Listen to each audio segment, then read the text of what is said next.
Tonight, we're here at the Canadian Museum of History, where tomorrow the campaign could shift. Welcome to the big party. Good to see ya. I'm really excited about tomorrow. The strategy and the stakes in the first and only English debate. Our war room is standing by. And breaking news, a deal is reached with Ontario education workers, meaning no strike tomorrow.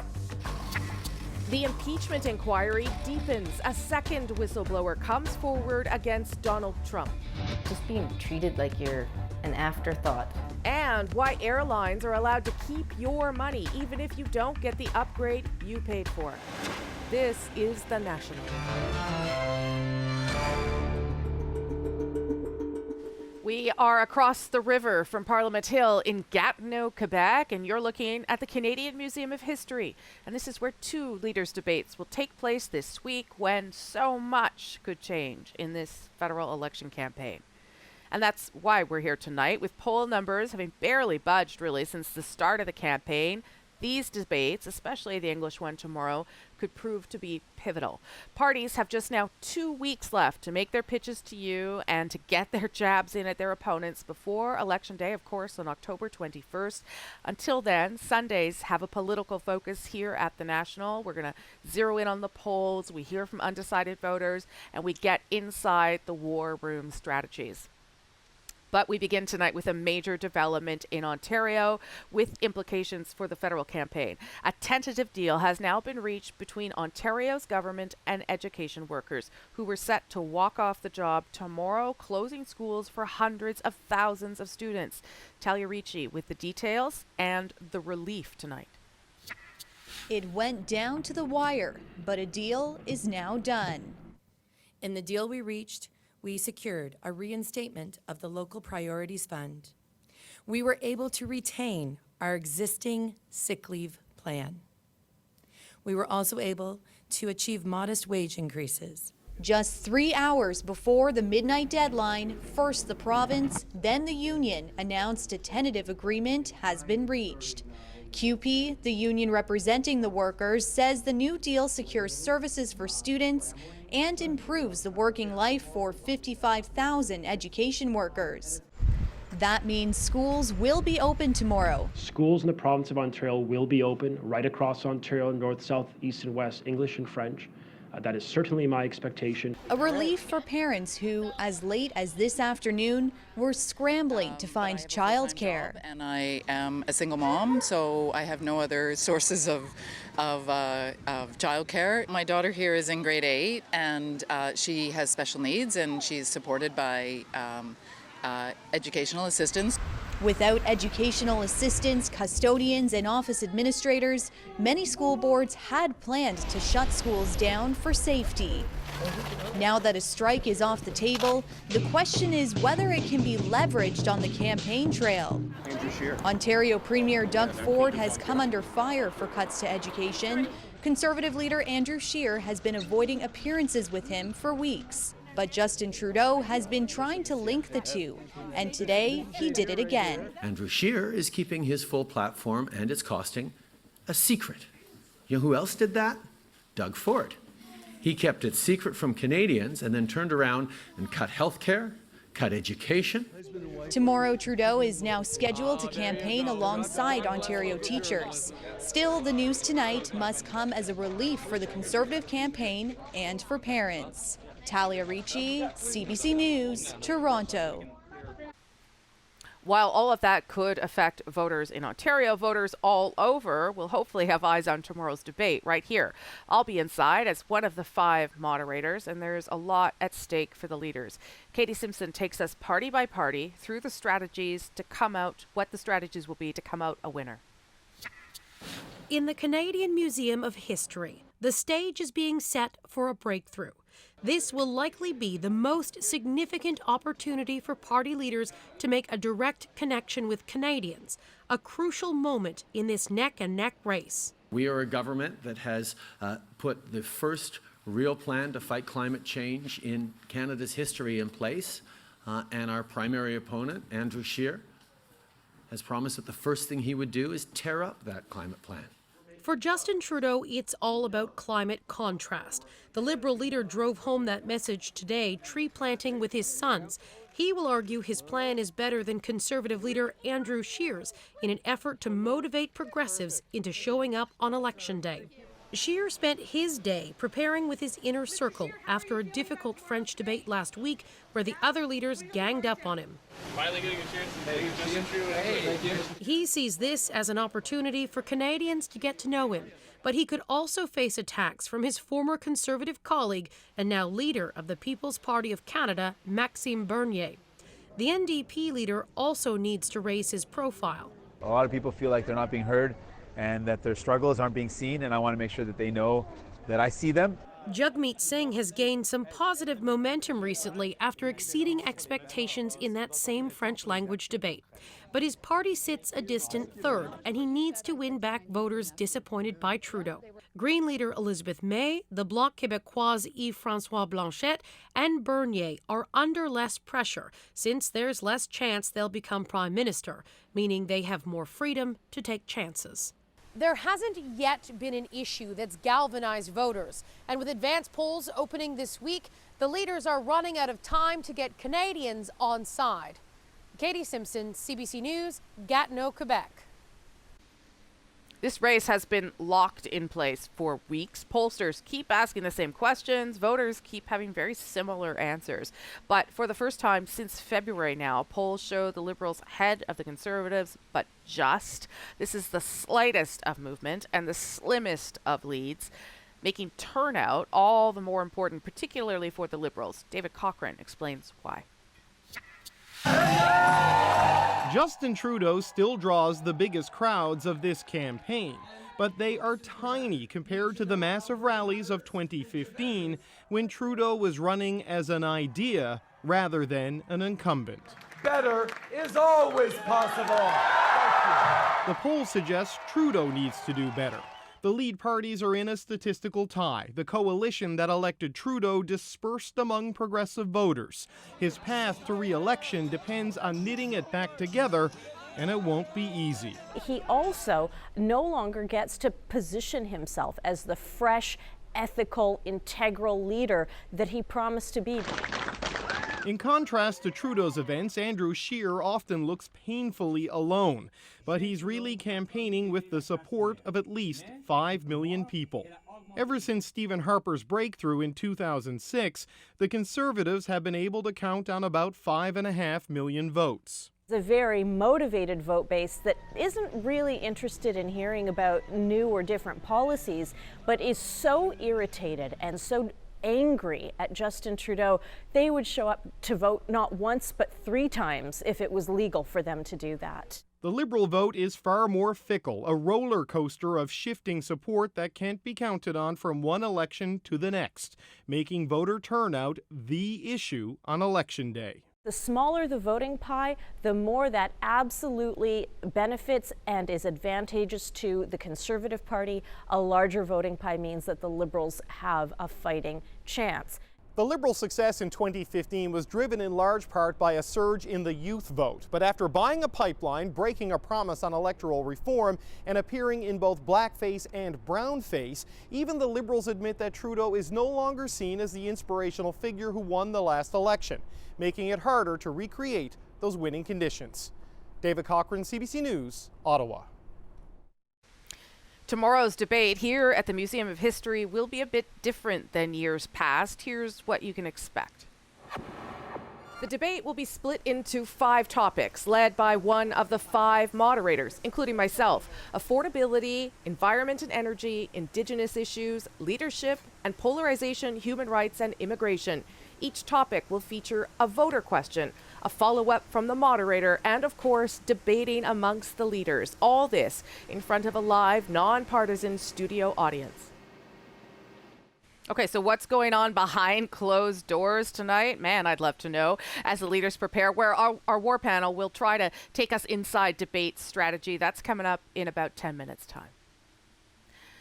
While candidates push to sway voters, they can also become targets, and police are watching closely. Sources tell CBC News the RCMP fears that this election, online hate could turn to real violence.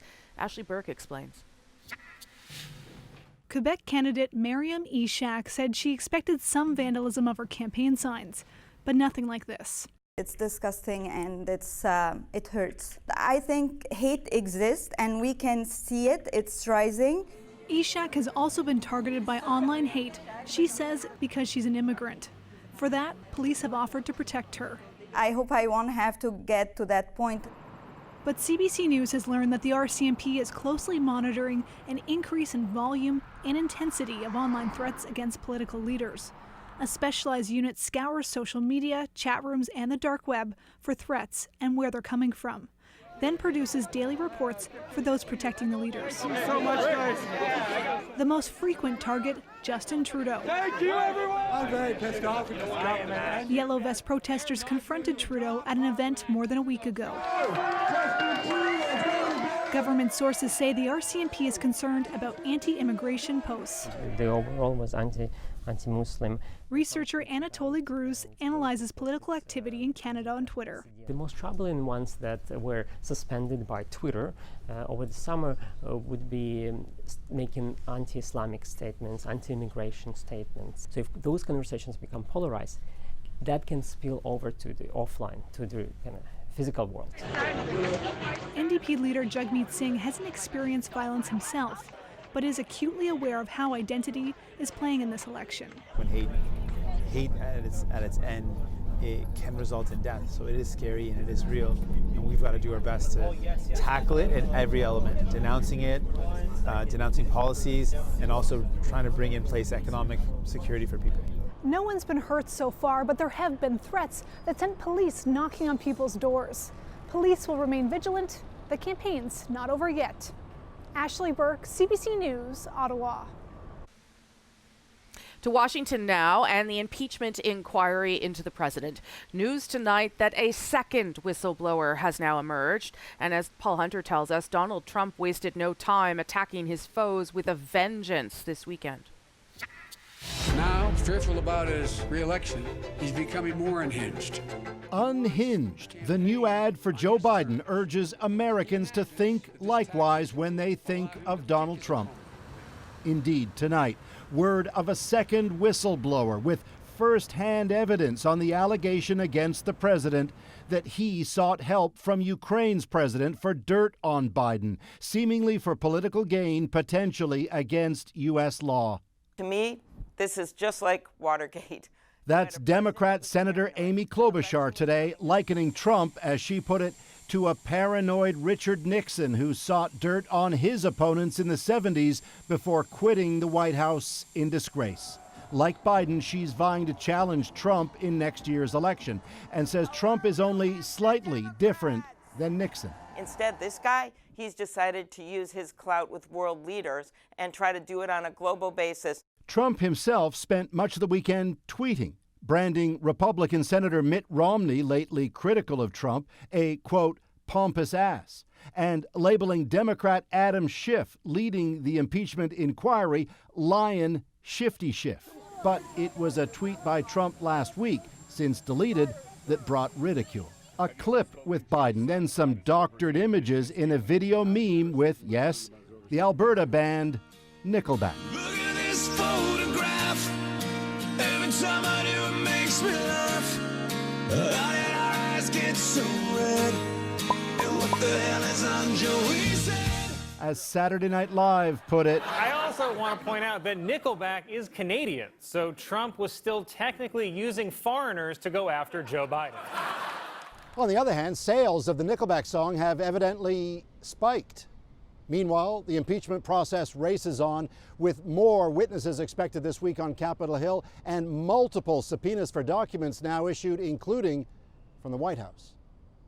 Paul Hunter, CBC News, Washington. Now to a story about an Alberta couple that's fighting Air Canada over an upgrade that they paid for and they didn't get. Turns out Canada's big airlines are allowed to keep customers' cash even if they don't deliver on what's advertised. Rosa Marcatelli has this Go Public investigation. How tall are you, Rick? 6'4". So it's no surprise then that this Air Canada ad caught Rick Brosato's eye.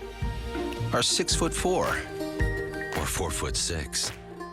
Get all the comfort you need On a trip to Hawaii in April, the Borsatos paid an extra $500 to upgrade from basic economy fare to comfort economy, which offers perks like seats with more legroom for the added cost. When the airline had to change planes and couldn't deliver, the couple says they were told they'd get a refund. Instead, they got 20% off a future flight and a $200 e-coupon. Just being treated like you're an afterthought. Like you just, we have your money and that's, sorry you weren't happy. Maybe we'll do better next time. Here's a discount. The airline points to a little-known rule. It's on page 30 of 116 pages of rules that passengers automatically agree to when they book. It's written by Air Canada for Air Canada, and in it, it says those services aren't guaranteed and there's no compensation. WestJet and several other U.S. airlines have similar policies. Unfortunately, that's the conditions by which the Canadian Transportation Agency has allowed the airlines to promote their fares. Air Canada says it makes every effort to ensure that services are provided to the best of its abilities, and the no compensation rule was included for additional clarity. The couple and dozens of others have filed complaints with the Canadian Transportation Agency. They want the regulator to use its powers to force Air Canada to drop the rule. After hearing from Go Public, Air Canada offered the Borsatos a full refund if the couple agreed to sign a non-disclosure agreement and drop their complaint. They refused. The rule has to change. Canada's new passenger protection regulations don't address the problem. You put your finger on one area for future improvement, which is the way that various fare classes are advertised, for the carriers to make clear what you're getting and what you're not getting and what your recourse is if you don't get what you're supposed to get. In its written response to the Borsatos' complaint, Air Canada says its rule is reasonable and that it had to change planes after the 737 MAX jets were grounded. The Borsatos are now waiting to hear what the regulator decides. Rosa Marcatelli, CBC News, Calgary. If you've got a story to share, you can send it to Rosa and her team at gopublic@cbc.ca. Now, here are some of the other stories we are watching this Sunday night on The National. Police have charged a 24-year-old man with the murder of 4 homeless men in New York City. Random attacks. It doesn't seem that no one was targeted by race, age, anything of that nature. The men were beaten to death with a metal pipe while they slept last night. A 5th man was also badly injured and was taken to hospital. Police say the suspect is also homeless. Both apartments probably like directly across from mine. A key witness in the recent trial of a white Dallas police officer who killed her black neighbor was himself shot dead this weekend. Joshua Brown testified at the trial of Amber Geiger just 10 days ago, before he was murdered. Police haven't determined a motive.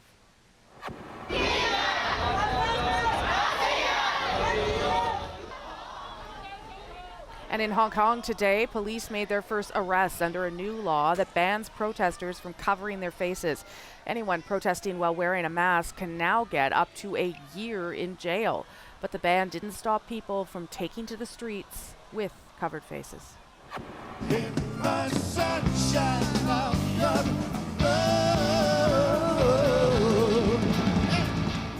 The drummer from one of the first rock supergroups has died. Ginger Baker was a founding member of Cream with Jack Bruce and, of course, Eric Clapton. He's been ranked among the best rock and roll drummers ever. He was 80 years old. In Quebec, there's growing heat over a distinctive greeting. Retailers in the province often meet customers with the bilingual bonjour, hi. But as Simon Nekanetchi explains, now the Quebec government is looking to say bye to the hi. Bonjour, hi, pretty much, or salut, hi. That's how Dave Plant welcomes customers to his brunch spot in Montreal after he received a complaint about the bilingual greeting. And that's what kind of gave us the opening line to open the Bonjour Hi Cafe. So that will be the name of his new location, set to open in November. Are you trolling the government on this? Am I trolling them or are they trolling us? Because, I mean, how can you ban some people from saying a simple greeting like that? Since his election last year, Premier François Legault has pushed for a nationalist agenda. Parce qu'au Québec, c'est comme ça qu'on vit. His government's latest target is the popular greeting Bonjour Hi. Language watchdog Maxime Laporte says the phrase is part of a creeping anglicization. Quand on va en Italie, on ne se fait pas dire ciao hi, ou en Espagne, on ne se fait pas dire hola hi. Bon, cette aberration est le produit d'une situation plus globale. Laporte also takes issue with Elections Canada training scrutineers to greet the province's voters with a similar bonjour hello. But those are the rules. It's no different for Elections Canada than any other kind of service provided by the federal government. This isn't the first time bonjour hi has sparked controversy, but this time the province is promising to find a way to lose it, short of resorting to the language police. Simon Nakaneshny, CBC News, Montreal. Okay, we got to take a short break, but when we come back, much more campaign coverage to get you set up for the big debate.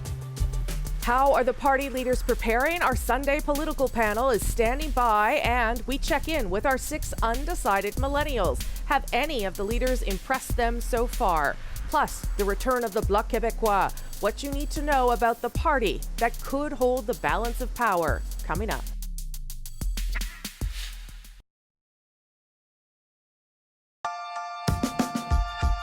My name is David Hurley. My name is Shakir Chambers. My name is Michael Hay.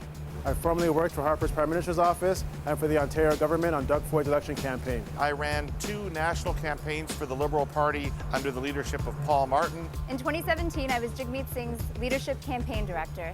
This election will be divisive. And the last one for at least 2 of the major party leaders. This election will be historic.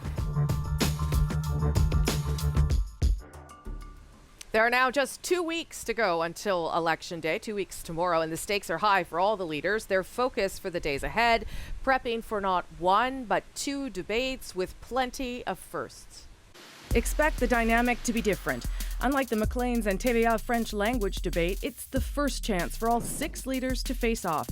The first English debate for Liberal leader Justin Trudeau and Bloc Québécois Yves-François Blanchet. Plus, Maxime Bernier's first debate. So how will these new players change things, and what's going on behind the scenes to prepare the leaders? Okay, perfect topic for our Sunday War Room panel. David, Michael, and Shakir, they're all in Toronto, while I'm obviously here in Gatineau, just across the river from Ottawa. And I am, of course, one of the debate moderators. So I'll remain as neutral as possible on the panel here. But in terms of this election, we've been talking through the weeks about how slow the movement in the polls is going. Does that, and maybe I'll start with you, Shakir, does that raise the stakes for tomorrow's debate and for Thursday's debate? Yeah, I would say the stakes are pretty high, especially if you're Mr. Scheer. This is the last English debate. This is the only English debate with the Prime Minister on the stage. So you want to make a good impression. Let's not forget, when this campaign started in September, kids were going back to school, parents were adjusting their routine. So this might be the first time for a lot of voters to actually see Mr. Scheer on stage and see him contrast his ideas with the other leaders on stage. So I think the stakes are pretty high for Mr. Scheer and the rest of the leaders in this debate coming up tomorrow. What do you think, Michael? What do the leaders need to do here in order to try and pull apart a little bit? Yeah, I agree with Shakir that the stakes are very high. And I think that Canadians right now, like even though we are Canadians, I don't think that we're watching these debates this week looking for the leader that's the most polite. I think we're all looking for a leader that can display passion and authenticity, and who we can really look to know that they're frankly in it for us. And I'm hoping that tomorrow night we'll be able to see that with some of the candidates. How about you, David? What do you think? Well, absent the NDP slogan, I largely agree with Michael in the sense that It just came out. Sorry. I think we've seen a campaign that people have struggled to determine what it's about or to grab onto what this thing is really about. And this is a moment where one of these leaders has an opportunity to really connect with people and to change this election in a big way, from a campaign that's about small ball and micro-targeted constituencies to a big idea or a big macro moment for this campaign. What about the fact that we have 6 people on the stage this time? Maxime Bernier will be there, Yves-François Blanchet, the Bloc leader, Elizabeth May, How is that going to change the dynamic? Shakira, you want to start there? I think one of the biggest things is that you're going to have limited time to get your message out, right? There's going to be a lot of times when the leaders are going to be talking over each other. But you always go into these debates with 4 or 5 things that you just really want to get out there, that you have to say to connect with your voters. And I think they're going to be driving that forward. I would just say also, if you're Mr. Scheer, you got to be prepared that they're going to attack you on some of these social issues. So you need to be very clear in communicating what your views are on these issues, because you don't want the voters leaving this debate, again, questioning the response, and you don't want the media reports to be after this debate that questioning where you stand on these social issues. So I think he has an opportunity here to really connect with voters, but the dynamics at play are obviously going to cause some confusion and cause some chaos as far as getting your message out. Yeah, well, let me circle back to the whole 6 people on the stage and just focus on Mr. Scheer, because he was very much ended up being the target of the other leaders at that TVA debate last week. Because I was in the room and I've tweeted it, so I can tell you this, he is interestingly has Justin Trudeau to his right and Maxime Bernier to his left. And I wonder, even that positioning, David, how does he make sure that he doesn't become the focus of a debate, that he keeps it all on Justin Trudeau? Well, first of all, it could be kind of awkward between Scheer and Bernier on that stage, so it's not necessarily an optimal physical location. I think it's going to be a tougher debate for Mr. Trudeau than last week's TVA debate was, and I think it's a very different dynamic. And I think people are going to be interested to see that the people are attacking leaders that aren't the leaders that they disagree with the most, but they have tactical reasons to attack. So I would expect to see. What do you mean? Explain to us. I would expect to see in this debate, for instance, that Ms. May and Mr. Singh will spend more time attacking Mr. Trudeau than they will attacking Mr. Scheer or Mr. Bernier. And they will do that because all 3 of those parties are fishing in the same pool for voters. So even though Singh agrees with Trudeau a lot more than he agrees with Scheer, he's going to be going after Trudeau because he needs to shave votes off from Trudeau. So it's going to be an interesting dynamic that way. At the same time, obviously, Mr. Bernier's participation makes things more awkward for Mr. Scheer, particularly on the immigration and refugee issues. Right. For sure. Michael, why don't you get in there? I mean, you talk about Jagmeet Singh, but going back to Scheer, who really didn't have a good performance in that French debate, I think everybody agrees with that, and has to sort of do something more tomorrow night. Yeah, I think Mr. Scheer will be trying to have that moment where he takes on Mr. Trudeau, and it's something that his team is ready for. He probably, as we saw with the French debate, actually his team did a better job than he did in landing his lines. They had all these materials ready to put out there, even though he didn't land his line on Mr. Trudeau's 2 planes as effectively. I do disagree with one thing, and only one thing so far, that David has said, and I actually think that we'll see Elizabeth May going after Jagmeet Singh, because that's whose voters she's targeting most. But I do agree that we'll see Mr. Singh going after Mr. Trudeau a lot more than we saw in the French debate last week. Right. Shakir, why don't you get on that in terms of how that progressive or the people on the center left fight it out? Yeah, I think when you're speaking of Mr. Trudeau, I think, again, Ms. May is probably going to attack Singh, but she's also going to attack Justin Trudeau. So unlike the French debate, he's going to get squeezed from the left and the right. Ms. May, obviously a strong environmental platform. She's going to probably be pressuring Trudeau quite a bit on his environmental credentials. And then you have Jagmeet as well that's going to be questioning Trudeau on quite a bit of things on the left as well. But then you're also going to have Scheer, who's going to be pressing him on the right. Again, trying to hold him accountability, whether it's on S&C or whatever it may be. But the problem with Mr. Scheer right now is that Bernier is going to try to bog him down and all these other things on the right end of the spectrum. He's probably going to be taunting him quite a bit. When he left the party, he had a strong criticism against the party and against some of their policy positions. So I think for Mr. Scheer, don't get bogged down in that kind of conversation. You have to keep your eye on the prize, and the eye on the prize for Mr. Scheer is Justin Trudeau. So what would you do then, Shakir? Like just ignore Maxime Bernier? I don't think. Or how would you play that? Yeah, I don't think it's about ignoring him, right? You know he's going to attack you. You know he's going to come at you. But I actually think you acknowledge what his criticisms are going to be, but you have to refocus that conversation to how Mr. Trudeau, whatever flaws you want to point out on his record. I don't think it's valuable. You're going to have a limited time to actually debate. It's not valuable to waste 5-10 minutes just criticizing Mr. Bernier, because then you look at like you're criticizing someone that has no chance at being the Prime Minister. Well, on the other hand, I would say, Shakir, there's an alternative strategy. That's probably the right way to go. That's probably the right way to go. But there is an opportunity here for Mr. Scheer if he wants to take it. If he wants to take the risk of saying, okay, I'm going to let Bernier have 3 to 4% of the vote of that weirdo segment of the Canadian population.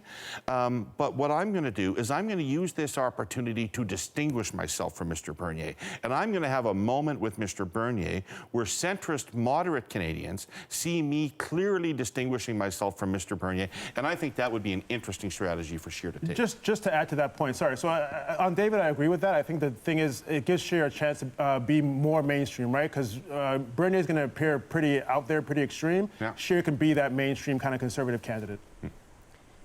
Can we do one round just on how people prepare for debates? I don't know if people know that you generally have stand-ins.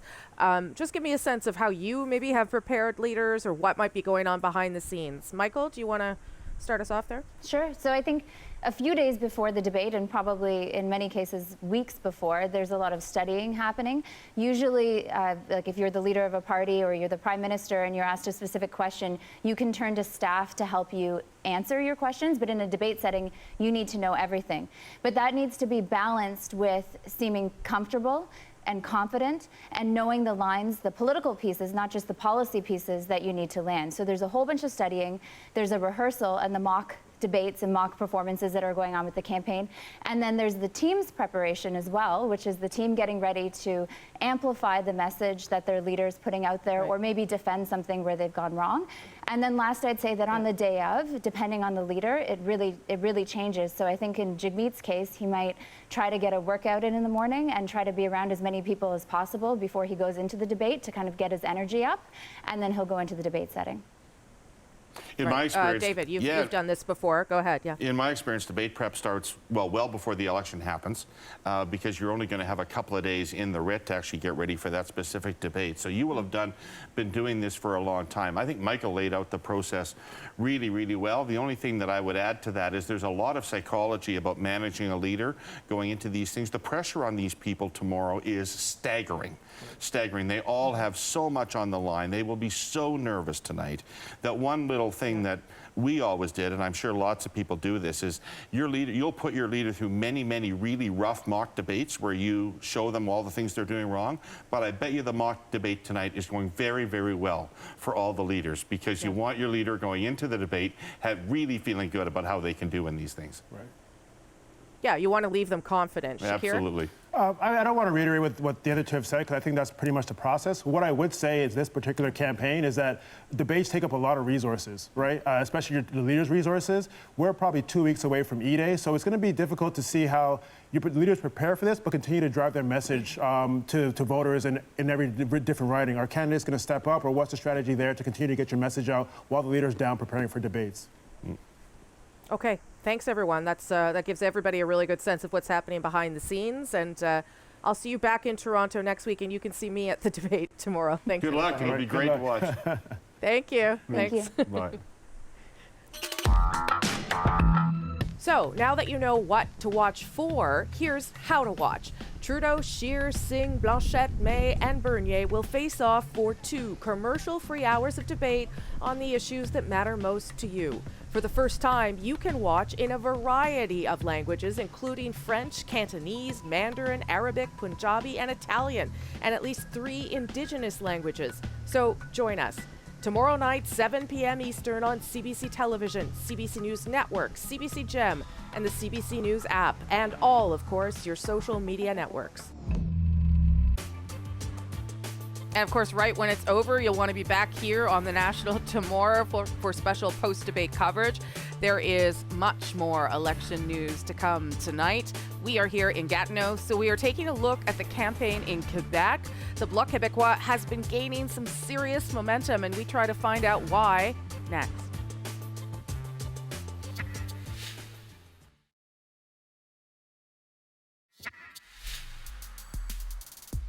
Welcome back to Gatineau, Quebec. We are at the Canadian Museum of History tonight, where this week federal party leaders will meet for 2 debates. The English debate is tomorrow. A French one will be held on Thursday, and both are a chance for the leaders to connect with you, with Canadians, to try and push up their poll numbers, because as CBC poll analyst Eric Grenier explains, there just hasn't been that much movement at all. Rosie, we've been waiting for something to shift in the national polling numbers because we really just haven't seen much so far since this campaign began. Let's look at the national polling averages right now in the poll tracker. Still a really close race between the Liberals and the Conservatives, each at about 34% support. Where the two parties began this campaign, we have seen that the Liberals are inching ahead, though the gap between them and the Conservatives is still insignificant. The New Democrats are now at 14%. The Greens have fallen a little bit to just under 10%, the Bloc at 5%, and the People's Party at 2% support. But if there has been movement somewhere, it has been in Quebec. So let's take a look at those numbers from the poll tracker. Right now, we have the Liberals with about 37% support, with a wide advantage over the other parties. The Bloc Québécois, however, has now moved into a solid second spot with 22% support. The Conservatives are now falling into third with 17%, the New Democrats at 12%, and the Greens at 8% in Quebec. Let's look at the trend line, though, in the province, because as I said, this is where we've been seeing some movement, particularly in the last few days after the TVA debate. We've seen that the Liberals are upticking a little bit, but look at the Bloc number. They're now in second spot. They've moved ahead of the Conservatives as the Conservatives drop back. The New Democrats a little bit up as well. This is really what we've been seeing in the province over the last few days. After that performance in the TVA debate by Andrew Scheer, we've seen some polling suggesting that Justin Trudeau and Yves-François Blanchet, the Bloc leader, were the winners of that debate. Andrew Scheer did not do as well. Starting to see some movement in the numbers. If the Bloc Québécois can continue this momentum, it could have big implications for the seat count and who gets to hold the balance of power. Okay, so that Bloc Québécois momentum Eric was talking about wasn't a given heading into this campaign at all, but as Alison Northcott shows us, the party could now be a factor in who forms government and just what that looks like. A show of confidence for Bloc Québécois leader Yves-François Blanchet. Blanchet is pitching himself as the leader who will defend the Quebec legislature's decisions in Ottawa. We need somebody from Quebec to represent us. After a period of internal turmoil, polls suggest the party some had written off is holding its own in this campaign. The rise in the Bloc support is real, it's been measurable, but it's still modest. If the momentum builds, he says that could get in the way of a Liberal or Conservative majority. If it is a minority government, what are the chances that the Bloc could have the balance of power? The balance of power is absolutely a possibility, but we have to be careful. There's absolutely no interest for the Bloc to ever have a coalition. The Bloc wants to go bill to bill and to adjust their support. During this week's French language debate, Conservative leader Andrew Scheer suggested the Bloc will only ever be on the sidelines. We will keep doing our job. Blanchet says even from the backbench, the Bloc can make a difference. There are 338 MPs in the federal parliament. Only 25 or 30 of them will be ministers. And I cannot accept the idea that all the rest are powerless. The Bloc has promised to defend Quebec's controversial secularism law in Ottawa, expand the reach of its French language laws, and take a stance against oil pipelines. We will not support a party. We will not support a government. We will support ideas which are good for Quebec. Blanchet says his challenge now is to stave off attacks. He also has to convince skeptical voters. They have lost too many points with the public, and with their IDs are not with the actual problem we have. Blanchet says he wants to at least double his seat count from 10 to 20, but says it's up to Quebecers to decide. Alison Northcott, CBC News, Belleuil, Quebec. Okay, so next on The National, we will check in with our panel of undecided millennials. Tonight on this debate eve, they tell us how important the leader is to them when they head to the ballot box and who's impressed them the most. You can find that right after this.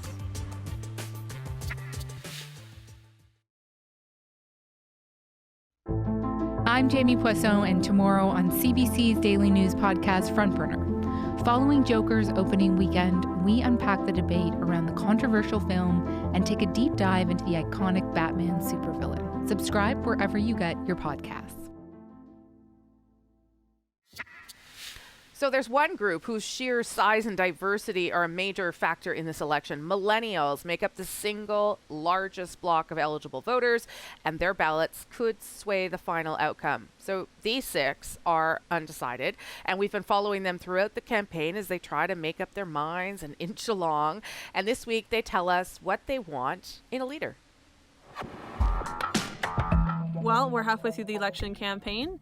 I'm feeling positive about it. Not much has changed. One of my main takeaways is going to be how fragmented and unfocused this all feels. I'm left wanting more. I can't say I feel real comfortable with the direction this election's currently going. I now have a much better idea of where each party stands. Hi, my name is Seba Chaudhry. My name is Petros. Hi, it's Emily. From the Souris Moose Mountain Riding. Long Range Mountains. The party leader is extremely important to me when I'm deciding who to vote for. They are our voice at home and abroad on the global stage. A leader who understands that if they are elected, it's because we chose to trust them, and they have to honor that trust.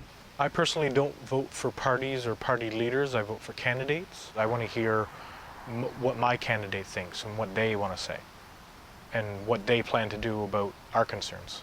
It sure appears that our current candidates don't always stand up for what their electors or people such as myself have voted for. There's a number of items that have went through the current political campaign that Western Canada would not be in favor of, i.e. the carbon tax.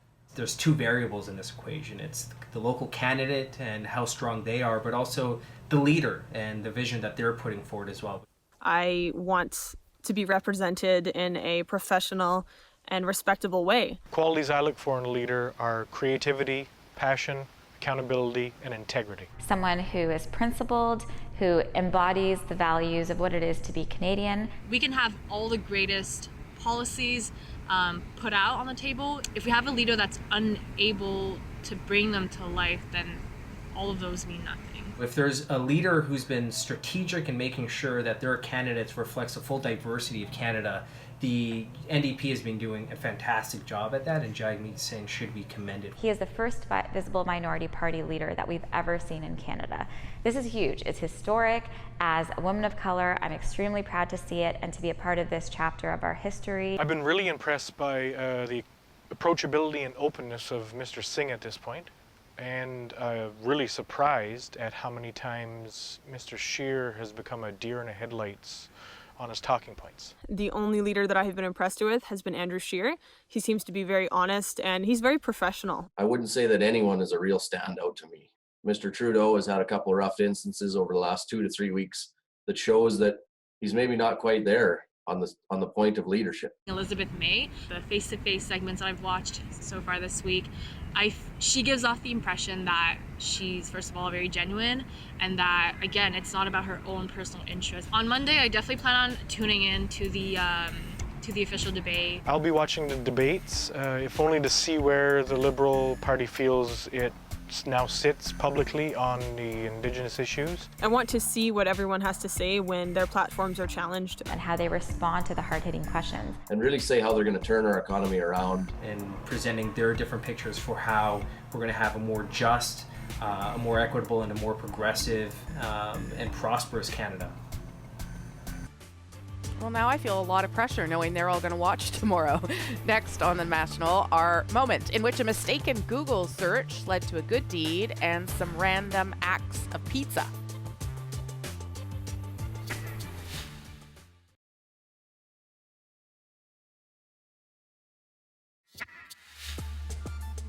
We leave you tonight with, well, not politics, something totally different. A bond between a firefighters in Slave Lake, Alberta, and then their U.S. counterparts some 3,700 kilometers away. It's a bond that was forged with about $400 worth of pizza, which I'm going to guess is a lot, and a mistake, and that's become our moment. Who knew that Googling the wrong pizza place would turn into now getting, Canada and U.S. attention. So we were hosting a conference at the fire hall in Slave Lake, and I asked one of our firefighters to order pizza for about 60 people. He quickly Googled Alamo's Pizza, which is our local Slave Lake pizzeria. He didn't realize that he was actually Googling Alamo in San Antonio, Texas. We basically just said, we'll pay you for the pizzas, please go deliver them. And a couple fire stations, a police station benefited from it. Some of the firefighters from the stations down in San Antonio started to reach out to us on our Facebook page, letting us know that they'd received our pizzas. Really didn't know where Slave Lake was. We all kind of started to joke that, hey, We just made some new friends, and maybe we should go visit, or they could come visit us. It doesn't matter if it's in Slave Lake or San Antonio, Texas. When we get called out, the job is similar. We go out, fight house fires, we go to car accidents, that kind of stuff. So we understand each other, and we also understand that no firefighter will miss a meal. You know, every once in a while you do that thing that people think is pretty cool, and it was an honest mistake. This moment actually came to us from a viewer in Alberta who's got friends at the fire station. It inspired Alamo's Pizza over in Slave Lake. They started a random acts of pizza campaign. It quickly raised hundreds of dollars. A lot of good from one bad Google search. I would accept a random acts of pizza, just for the record. That's the National for Sunday, October 6th. We'll see you back here from Gatineau tomorrow night. Thanks for watching.